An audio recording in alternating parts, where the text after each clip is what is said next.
Red Ray Gun Limited presents The Benji and Nick Show. Hello. Hello. Hello. Good morning. Good afternoon. Good evening. Good day. Good to be here. Good night. Good.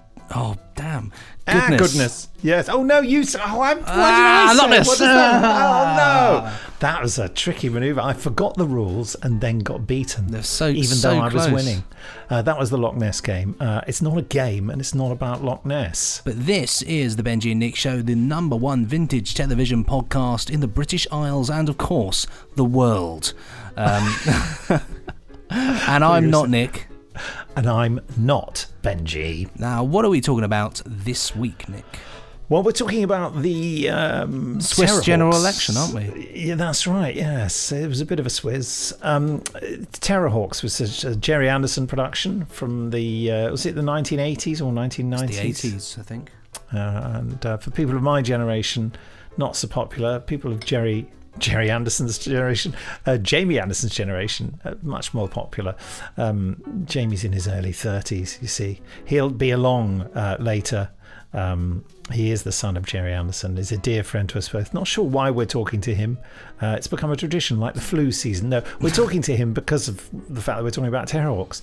Once again, we'll be joined in a new Across the Ocean feature by special guest reviewer, Shelley Sound Dean. of the sea. Who at this moment is waiting in America thinking, for goodness sake, you said you'd be talking to me half an hour ago. But anyway. Sorry, Shelley. Sorry, we just WhatsApped her. It's okay.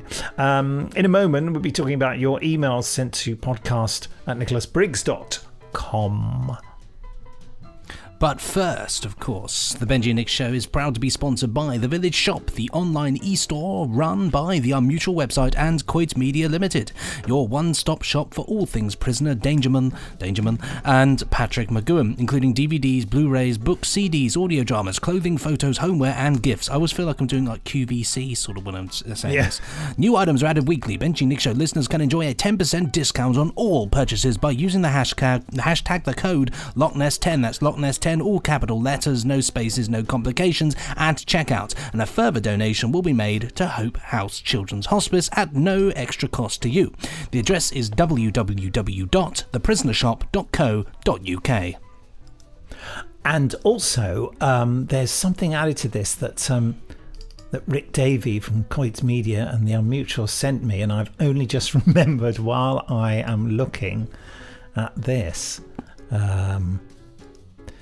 Dearest Benji and Nick, hope all is well with you both. Thanks very much on behalf of all sane listeners for the recent podcast. Great stuff as always. Just in case you want to know how much I chuckled during the episode of The Persuaders.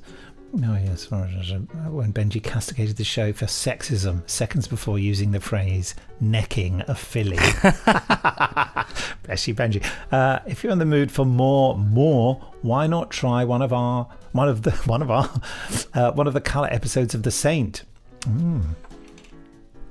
Well, I'd send a question to you, but what I thought there was some kind of oh right, okay, what we wanted to just put his lighter on. There's the CD set and Blu-ray for The Prisoner is pretty darn cheap at the Village Shop. Oh, you know. Yeah. You said that. The CD and the... There we go. Yeah, you can get them at a great price. You get the Blu-ray, if you've got a Blu-ray player, which I think a lot of people do now. Obviously, there are some people that still just have DVD. But I think if you have a Blu-ray, it's well worth getting The Prisoner because it looks so good with the wonderful network HD restoration, which they always do a fantastic job. It really brings The Prisoner to life. The colours and it is gorgeous. I certainly noticed a huge difference when I watched it in HD compared to standard def, so I recommend that one.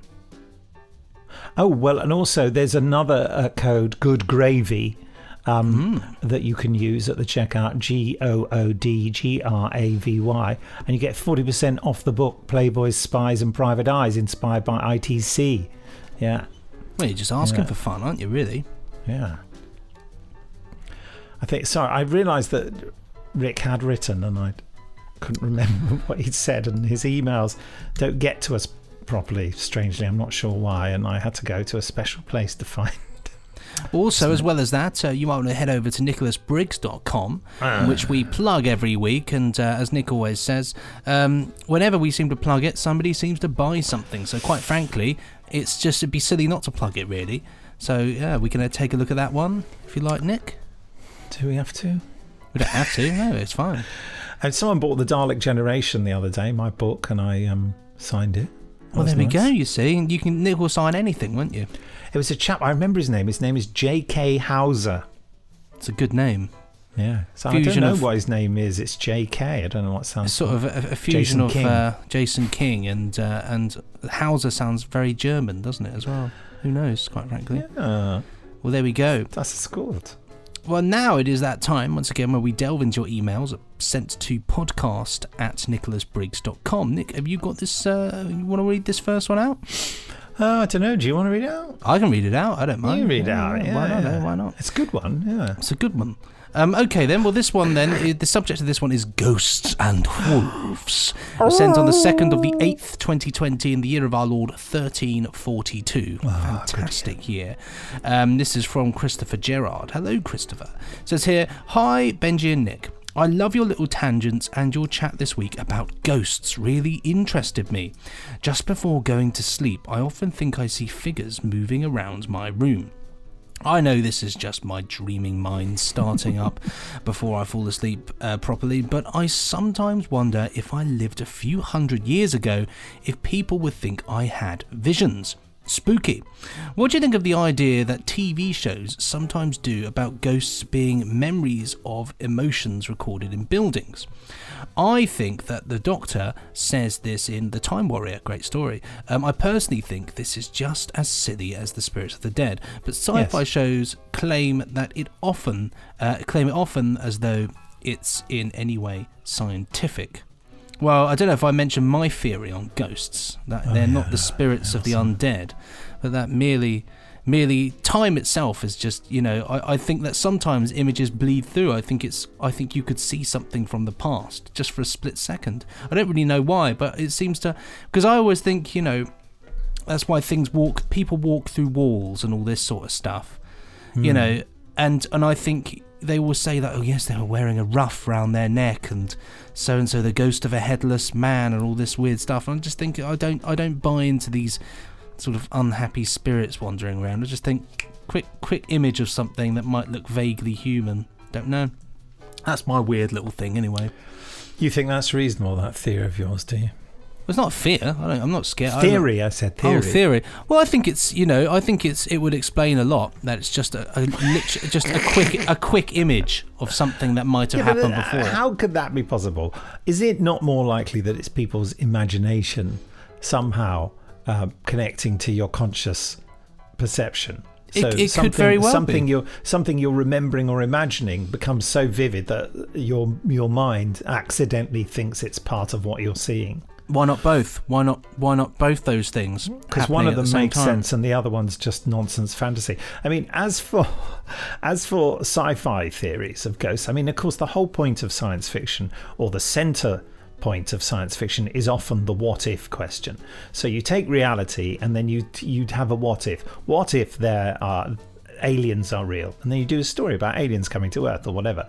And you could say, well, it's ridiculous. There's no proof of life on other planets. But the point of the sci-fi story is that you've said what if, and likewise, in Doctor Who saying what if a memory is held by a building. Now, I don't think that's true. I think that's nonsense. But what if? And then you write a story based on the what if. That's what it is.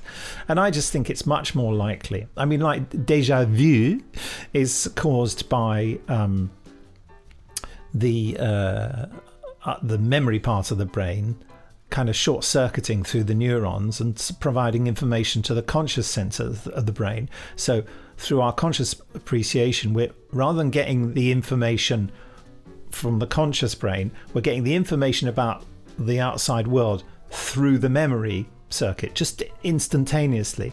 And for a moment, we get this feeling that we're remembering it rather than experiencing it, which is, you think, and that's all that is. And likewise, as I said last week, I thought I saw that old dead producer 3 times.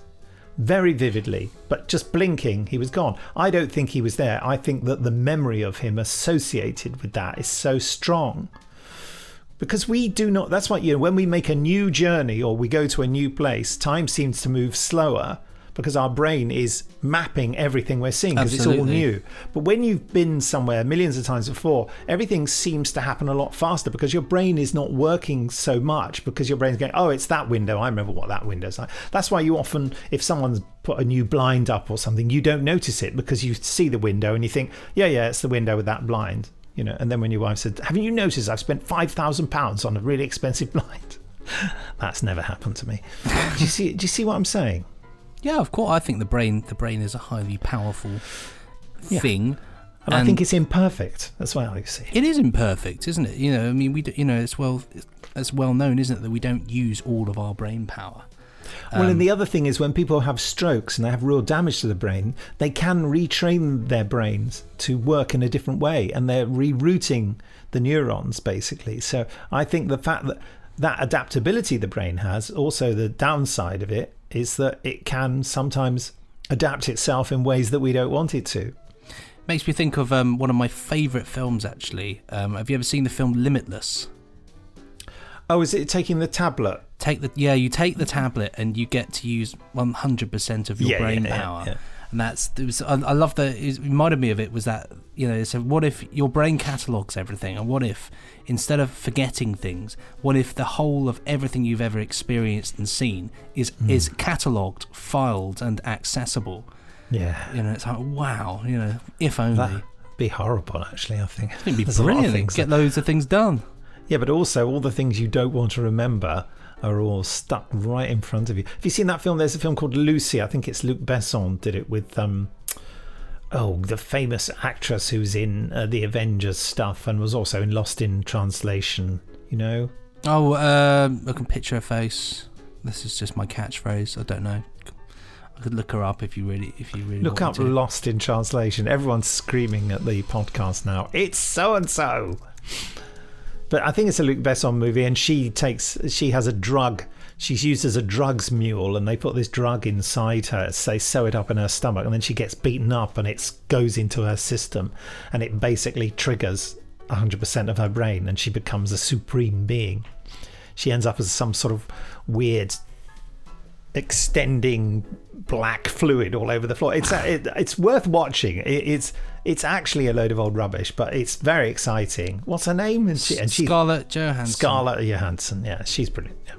Anyway, enough of our theorising about the nature of reality. I'll finish this email off. It says, on a different note, after your episode of Ice Station Zebra, I watched the film The Seawolves. Oh. It's a 1980s war film with every aging British actor you can think of, including Roger Moore, David Niven, and Patrick McNee as a yogi who stands on his head, of course. Just the standard thing you get in The Seawolves. Have either of you seen it? It seems like the sort of thing you love. Keep up the good work, Chris Gerard. Have you seen it? I must have seen it. No, I've not seen it. It's interesting that before this podcast, Benji and I were watching, what was it called? The Dogs of Death. Dogs of Death, yeah. Which was Harry Enfield pretending to be Sir Norbert Smith, an old actor, and it was their send-up of Where Eagles Dare and the Seawolves and everything, and they're far too old to do the fight scenes, and you can just hear them going and constantly grabbing a swig of whiskey between shots. Yeah, it's brilliant. So we should track that down, shouldn't we? We'll have to. Absolutely, we'll have to. Sorry about any bashing noise you can hear. My wife's doing some DIY. There's a great what's it? It's a great film, submarine, Navy film, wartime. Oh yeah, James Hayter and is it Richard Attenborough in it? And I can't remember the name, and I'm googling it now. Morning Departure. Have you ever seen that? Yes. Morning Departure. That's well worth watching. I thought that would be up your street. Oh yes, I have seen it a long time ago. It's not the one. It's not the one where a submarine gets stuck at the bottom, is it? No. It's stage play person same name. British submarine, the Trojan, is out on routine exercise to test its new snorkel master. Yes, it is. I haven't seen it in a long time. I just remember. It's not a wartime one, is it? It's actually set during peacetime, and they just set during peace. No, it was set in 1950, so after the war. Yeah. I think it was written in about not just after the war. But yeah, Kenneth More in that one, Bernard Lee. What a cast. John Mills. Yeah. Oh, I'll have to dig that one out. I'm in heaven. Okay. Thank you for that, Chris Gerard. A brief as this is called, sent on the 2nd of August in the year 1833. Oh, by the way, 1342. There was the Battle of Zava. Oh, what a! How'd that turn out? I wonder. And Louis I becomes King of Hungary. Well, he was very peckish, wasn't he? Hey. Okay, anyway, yes, so I don't know what happened in 1833. Gents, from Thomas Hodden, this is, of course. Who else starts an email with gents? This is a quick update on your latest innovations for the I can't even read it. Nickflix cult TV streaming service. This season's One Show with the Cast of Another promotion has grown some truly popular success stories. The episodes of Stingray, performed by the cast of Firefly, were incredibly popular, as was Casualty with the cast of Star Trek. Not every experiment was quite such a success. The Edge of Darkness was not, it has to be said, improved by a cast of clangers. The cast of Tales of the Riverbank did not enjoy being in EastEnders, and it shows on screen. I would have thought Hammy would like being behind the well, it's all quite hammy. The Queen Vic. The less said about Terry and June featuring in Threads, the better. June! My hand's fallen off. Still, I remain hopeful that Mr. Tumble is the leading man that Hannibal has been missing. I will keep you posted on further developments. Now to this week's challenge. As always, there is one truth and two porky pies. The theme will become apparent as you play. Vincent Price invented the banoffee pie. Price was a keen gourmet and chef with several cookbooks to his name.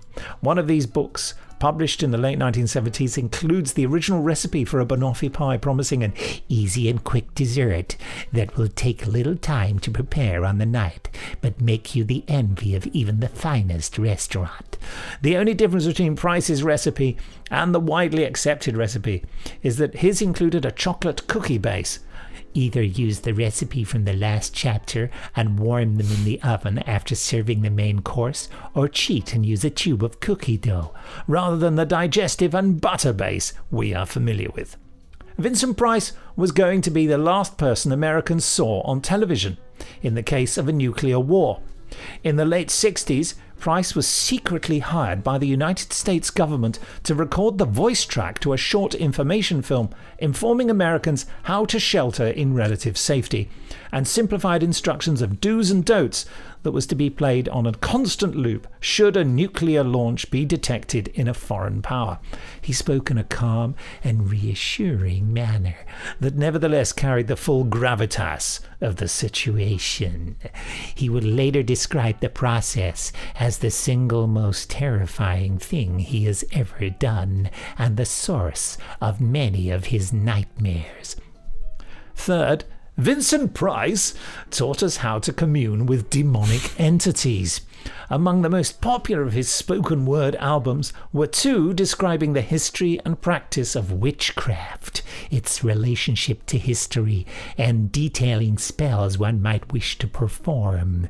The spells included those required to commune with the dead or make contact with otherworldly entities. The albums remain popular, not least because of Price's warm and friendly narration. There you are, chaps. Can you spot the truth amongst the twaddle? As always, the answers will be in the PS. I haven't looked at it. Well, what do you think? Well, it's definitely not the first one, because I know for a fact that the Hungry Monk in Jevington was the place where banoffee pie was invented. And I am a lover of banoffee pie, and I've never heard that in my life, and I think it is ridiculous. Well, the other thing is, I mean, could the American government really have been so stupid to get someone who's known for being terrifying to be the last voice? It would be. I mean, you know, I've got a lot of time for him. But Vienna. I feel like that would be a terrible choice, wouldn't it? Really, you know, it'd be like, what's the equivalent in this country? It would be like getting, I don't know, Christopher Lee. Yes, your life is over. It'd be probably doubly weird getting Christopher Lee to do it since he's dead. Well, quite. I mean, I think it's whilst the second one seems plausible, I think the third one sounds like something he'd just do. He seems like the ideal candidate to do a series of spoken word albums on demonic entities. And likewise, you know, Christopher Lee did some albums.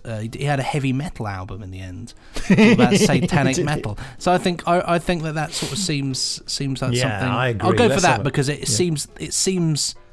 I mean, if the apocalypse was coming and I turned on the TV and Vincent Price was narrating nuclear war, I'd be absolutely okay with that. But it seems... we think that's likely number 3, though, don't we? And he says, I suspect that the albums mentioned in Fib 3, which is of course the truth, may not be as obscure as I thought.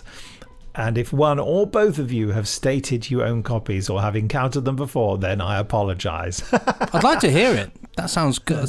We just thought it sounded like the answer, didn't we? I think the second one, you know, read. Tom did a very good job. The second one read as though it would be the obvious answer. I think it's a story told by another actor called Patrick Allen. No, you know what I mean? Yeah, exactly. In the house. Yeah, it was actually Frank Spencer was called in to do it instead. Oh, Betty, the nuclear bomb has dropped. It's exploded. We've got one here. A whoopsie. The original message here is... well, I've said the original. I'm just reading the text. Streaming the Jerry Anderson catalogue in the US. The date of this one was the 1st of the 8th, 2020, year of our Lord 1850. A lot of Victorians hanging around. This one's from Adam Graham.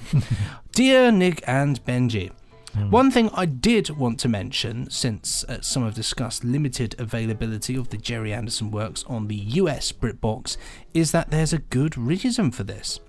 Most of the Jerry Anderson programs in the US are currently being streamed on Amazon Prime. I think this may be as a result of Amazon hosting the new Thunderbird series. Thunderbirds are go. Over time, most of the Jerry Anderson back catalogue has migrated to Prime. The only exception to this that I can find is Terrahawks and Season 2 of Space 1999, which have their US streaming rights with Shout Factory. Doubtless Brian Blessed is somehow involved in the company. Shout Factory! While streaming rights do change with every wind, for now Amazon Prime is where most of the Anderson works can be found for those of us across the pond. Keep up the great work. Adam Graham, sent from the United States of Amazon.com. Very witty, Adam, very witty. Very wise.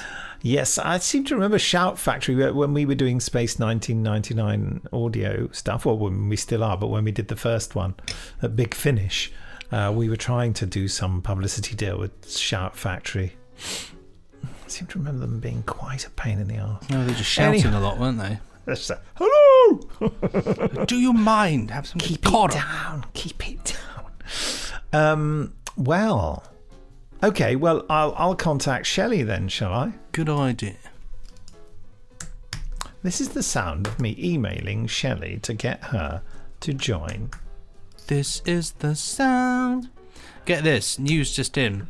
IGV has confirmed that I'm a Celebrity Get Me Out of Here will be hosted by Ant and Dec in a ruined castle in the British countryside. Oh. Well, that's a bit of a downgrade, isn't it? You know, you can go to a ruined castle with the Landmark Trust, to be honest. What are they going to make them eat? I don't know, old chicken bones, ghosts, lots of ghosts. I hate programmes like that. I would happily see that programme fired into the sun. I feel like that, but my wife she gets completely addicted to it. Oh, no, ghastly old... The only one I liked was Big Brother, and that's the one that's been cancelled, so there we go. I can't be bothered with that either. The only programme I like to watch is the Doctor Who. Doctor Who. And the Revenge of the Cybermen, repeatedly. I just watched it again the other night because I'm working on Return of the Cybermen, the original. script, which you can tell why it was rewritten. I played you a bit of it, didn't I? Just recently. It's quite out there, isn't it? Where it says, "You have broken our plan." Damn, not again. That Cyberman was just hiding in a cupboard, and they opened the cupboard and they could see its feet, so it had to reveal itself.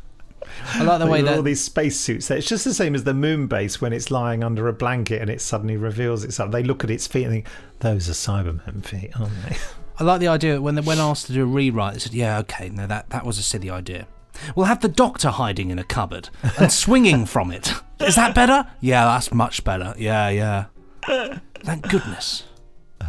Loch Ness. So, hello, Shelley. Hey guys, how are you doing on this fine day? Well, I think it's quite fine for Benji, but it's a bit overcast where I am. It's gorgeous here, lovely and hot. The sun is shining. It's a We were beautiful promised day. all that, and we've not got any of it. So I stole it from you. I redirected the sun at the last minute. How about you, Shelley? How are you? I'm doing good. I'm not sure if it's a fine day here because it's still a bit early. Oh, yes. What time is it over there for you at the moment? It's 9:30. Well, that's a leisurely hour. That's a nice bit. That's The day all is right, beginning. isn't it? Yeah, Very I've just nice. been waiting on you guys. Not so leisurely. Quite boring then, yeah. I was also slightly delaying us because Jamie's not available until later, and we do want to talk to him about Terrahawks. We haven't started discussing Terrahawks yet. Okay. Who wants to go first? I'll start. Okay, off you go. Okay, well, I have basically one statement to make. Okay, you guys ready? Okay. Flaming Thunderballs. Well, that basically sums up my entire experience watching it. I had to watch it twice because I needed to make sure that what I was watching was actually real. So you were sort of, it beggared belief for you, did it? Yeah, it was mostly me just sitting with like my jaw on the floor thinking, did he just say that? Like, and realizing, yeah, he did just say that. It was kind of shocking, actually. You're talking about the casual racism, I presume. Yeah, casual racism. Specifically, there's that one scene when Hero was speaking and, what was his name? Tiger? Yeah, Yep, Tiger. Yeah, Tiger. He mimics him in a way that I'm just not going to repeat what he said, but it was definitely a moment of, No. ooh, okay, that just happened. Doesn't Zelda use the phrase you're mentally retarded in this episode? I watched two, so if it wasn't in that one, then it was in the other one. But I was Yeah, it must have been the other one, yeah. because I watched the one. Wouldn't surprise me. I watched one that was like where the other one's having a baby or something. I was like, this can't be the first episode. It can't open with this weird thing. And it turns out that I clicked the wrong 3 episodes. So I had to watch the other one. But yeah, in that one, she just calls one of the other characters mentally retarded. So what is going on? Well, all those things were acceptable to say. Of course, yeah. Yeah, it really was a different time, and it was shocking to see it now. But, back then, I don't know, I guess it wasn't shocking, and not to defend the blatant, horrible racism as awful as it was, but it was accepted, like you said. Yeah. Yes, it's and also, your reaction to it is almost mirrored in the music, isn't it? Because the music kind of goes ding, ding, and they sort of look at each other, and it happens on 2 occasions, doesn't it, where he mimics. What also the hero is meant to be Chinese? Is that right? I don't know. I don't know. I mean, we can't really tell. The accent done for hero itself is a little bit of a worry because it's clearly not a Chinese person doing it. Yeah, that was the norm for casting. Back in the day, it's like when they created the show Kung Fu. They cast a Caucasian actor in the lead role. I can't think of his name. But anyhow, they originally cast Bruce Lee. Oh, David Carradine. Oh, yes, it was David Carradine. David Carradine. Yeah, so they cast Bruce Lee, and then the studio decided it wouldn't play as well to have him play the role. Yeah, totally. Yes, I know. Yeah. Thinking Hero is probably meant to be Japanese. That's more of a Japanese name. That's a Japanese name, yes. So I've been just guilty of unconscious racism there. So huge apologies. That's my complete ignorance, folks. But yes, it's very confusing and upsetting, bizarrely. And it's such a throwaway little thing in the episode. But it's a bit of a cultural bomb there for us now, isn't it? I mean, the other thing I would say about the show, sort of, especially watching, so recently, it was only the other day that we were watching Fireball XL5. And I can't help but feel like it's a bit of a step backwards, because you've got these really obvious hands. Well, they're not hand puppets, but they look like hand puppets. They don't have the same. Well, they are, aren't they? They're being operated like Muppets, aren't they? They're just this. It doesn't have the same for me gravitas, and I can't sit and watch it and take it seriously at all. It's just, I mean, obviously it's a different type of program and it's a bit sillier. But I just it doesn't take itself seriously at all, does it? Not at all. It's trying to be funny and unfortunately not being funny at all. I mean, there was not a single. I found it really boring because the adventure plot wasn't interesting and the humour wasn't funny, and the puppets are just annoying and inflexible and I'd say creepy. They are creepy. They're like they sort are of creepy. It's like someone's killed some people, let them decay a bit, and then try to operate them as puppets. I found myself just because obviously this is, I think it was like the 5th or 6th episode in the first series, finding myself going, I really feel lost, not knowing who any of these characters are. Like when the Zelda and her family, son, sister, when they came on, I was like, okay, these are the villains, okay, but where are they? Where are they? Where are they from? Are they human? Are they not? It was a lot of confusion for me in that sense, but and I'm sure that all those questions would have been answered had I started watching it from the get-go, but yeah, I'm not sure how many of them would have been answered, but I don't know. I mean, Jamie, if and when he arrives in this podcast, will mount a spirited defense of it because he is of the generation that was a child when it was on, and also his dad was making it, so he has an emotional connection with it. But I did tell him this morning that I thought it was boring, and he just sent back a message going ha ha ha ha ha ha ha ha ha ha. So I mean, I think he's used to people slagging off Terrahawks and him having to defend it. We did audio versions of it, Shelley, for Big Finish. Yes, I saw that. I did see that. I haven't listened to any of them. I think now that I'm aware of what Terrahawks is, I might, and just to do a comparison, just to see, obviously you guys did updated, more modern. Hopefully, yes, certainly that. Yes. Without the casual racism.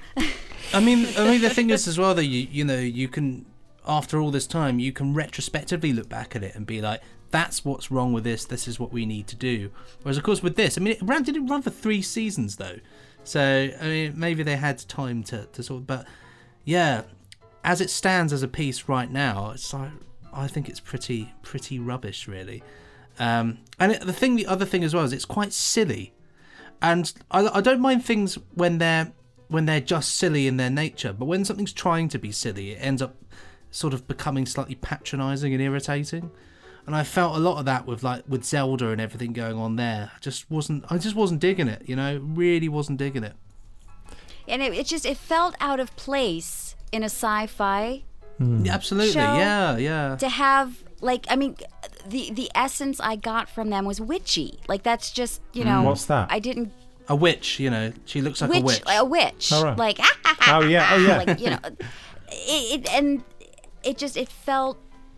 It just felt strange to me because, again, I didn't know where they were from, what the premise of it all was, but the one thing that came to my mind when I was watching it was they were so, those puppets were so reminiscent of the Dark Crystal.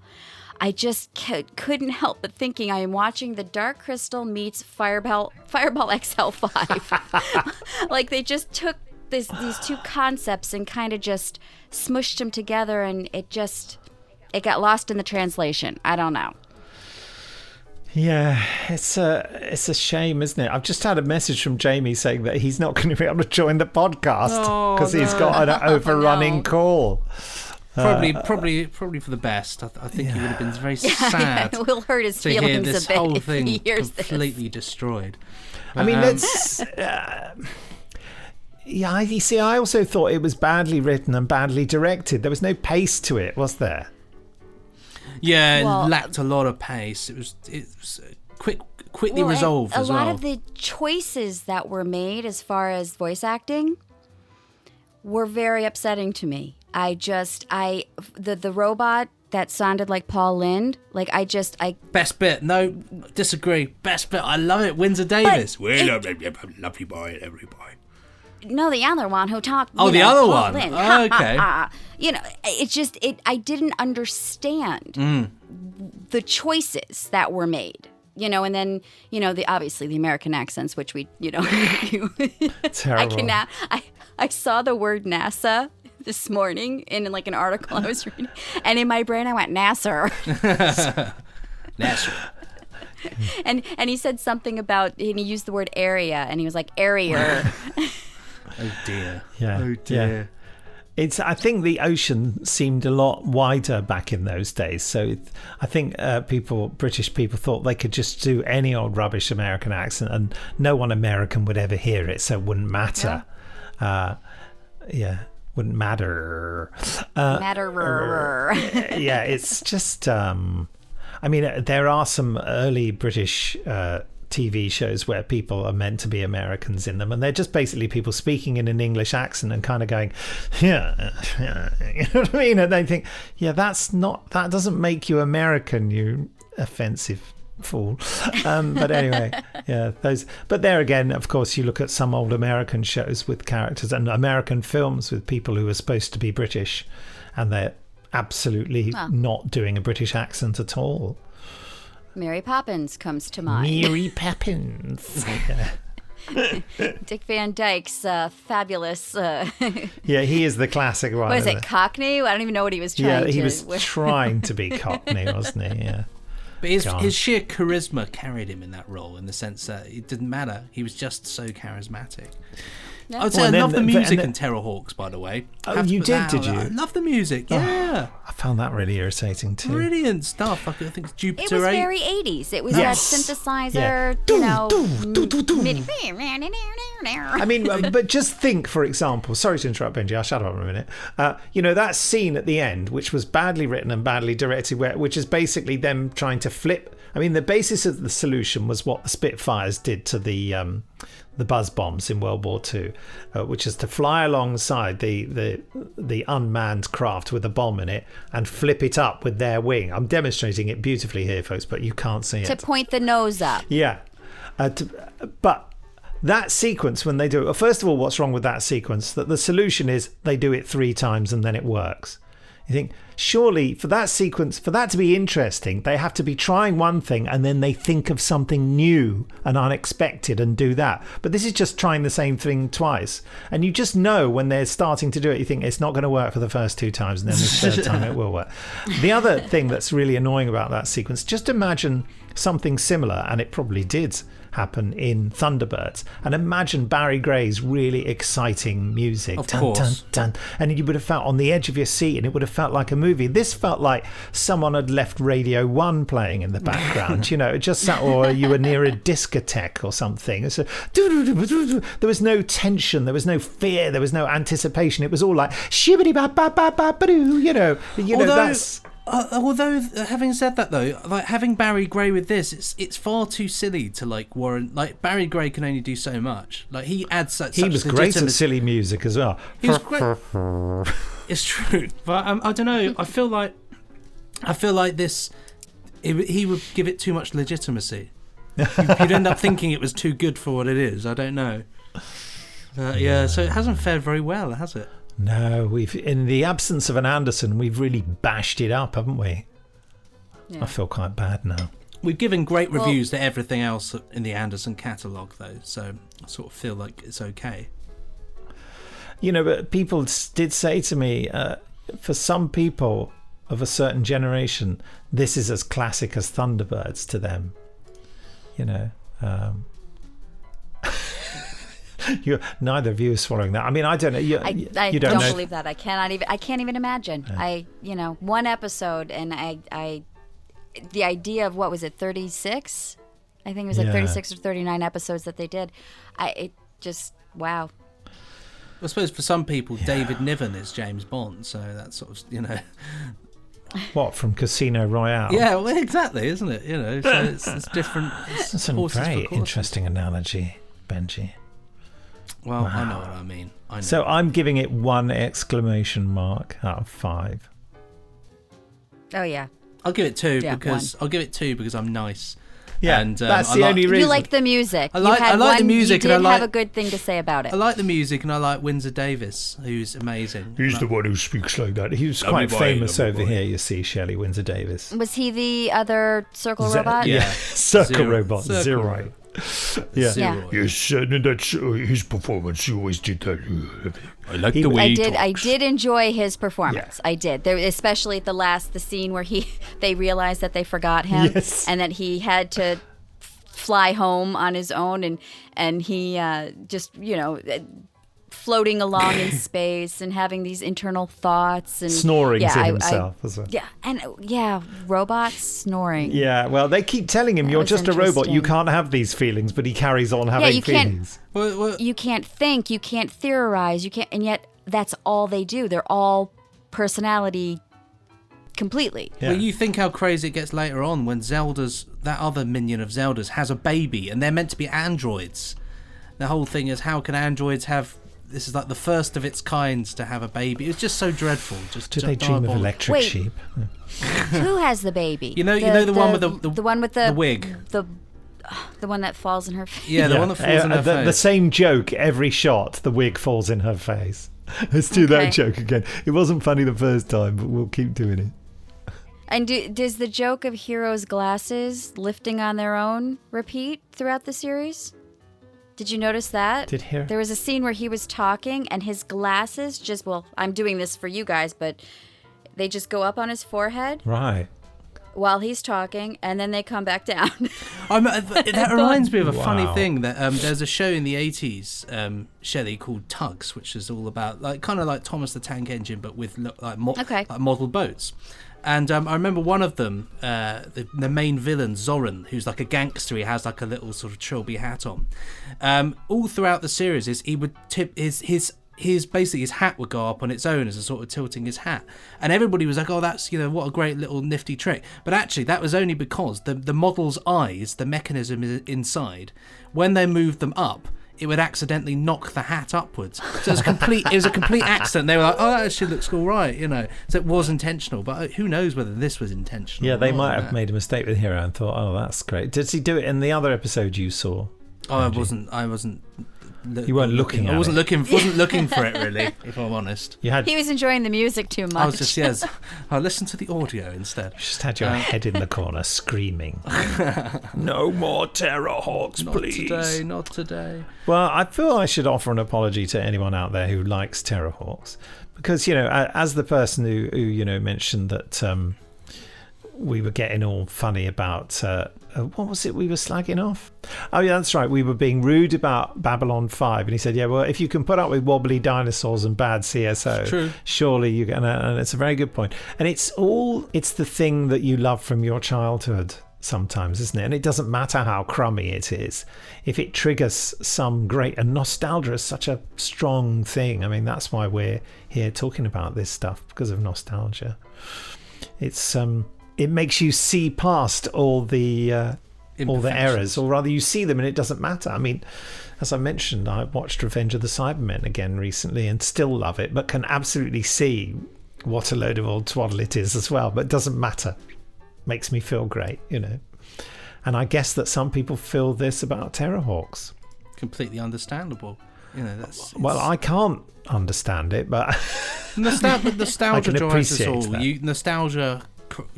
Is a veil over things that would otherwise be scrutinised. Quite good spaceship effects.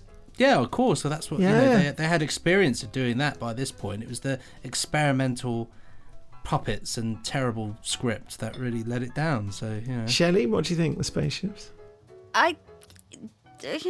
Yeah, I guess they were okay. I mean, they were, but again, it's you're speaking about, it's basically stop motion animation with the spaceships, flying through the skies, and I do have one positive thing to say. Yes. I do.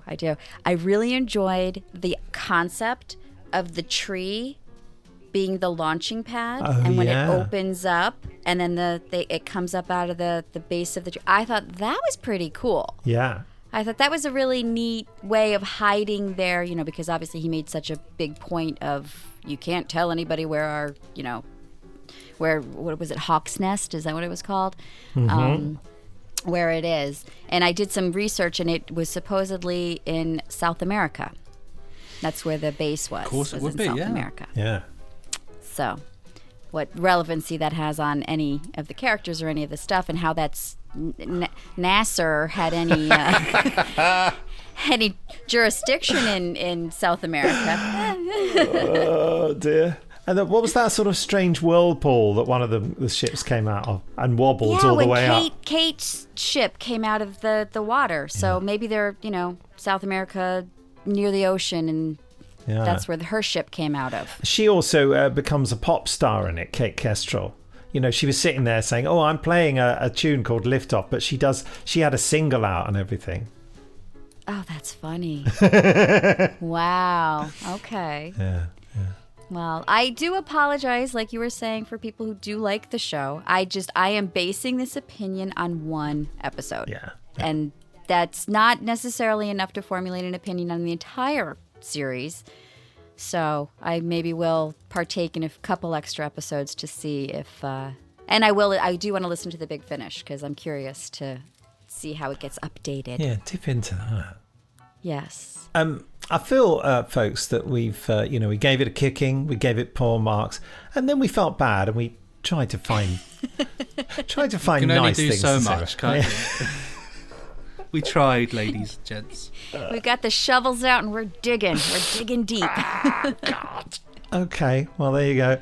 Well, no Jamie today. I mean, I could pick up recording with him later, but frankly, the moment will have gone. And he's a busy man doing exciting, busy things. Nothing as exciting as the Benji and Nick show with Shelley Dean.